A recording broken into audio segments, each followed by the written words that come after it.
अब्बास विरक साहब इन्होंने आया खुशामदीद कहने साढ़े बादशाह के विहड़े दे विच आए ने। तो मैं छोटा जिहा एक बंद बादशाह का दोस्तों की नज़र करना चाहना वा कि रांझे जो बालनाथ के कोल गया है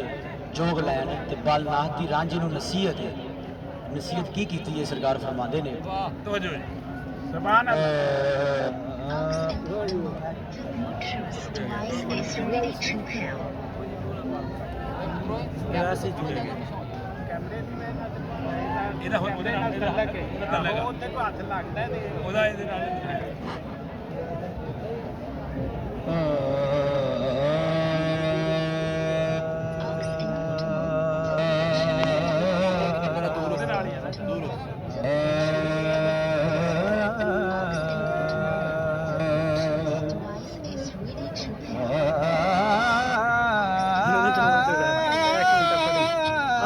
दूर करो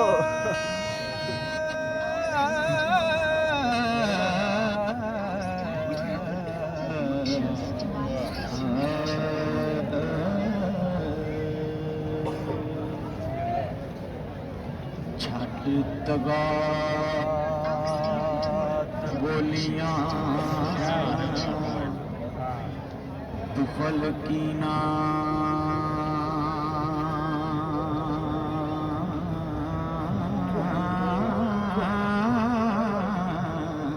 माशाअल्लाह माशाअल्लाह की हिरस हवा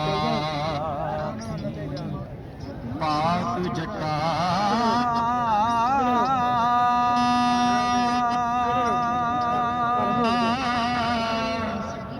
ना तू अग रवे ना तू रवे पानी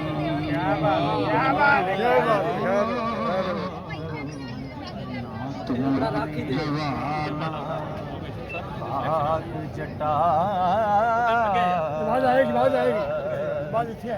आयो वेख तू हाल सिर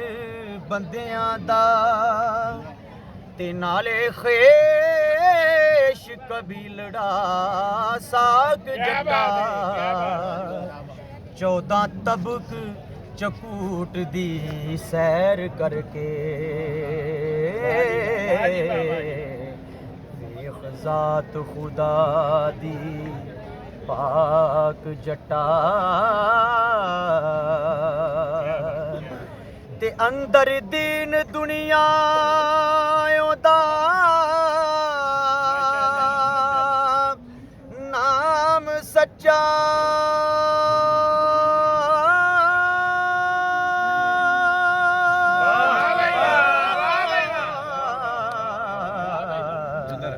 सारा नूर ज़हूर अफलाक जटा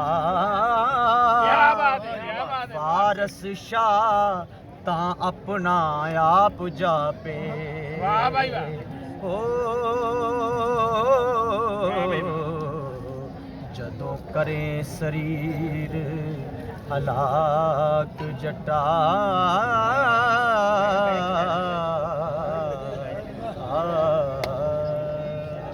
माशाअल्लाह।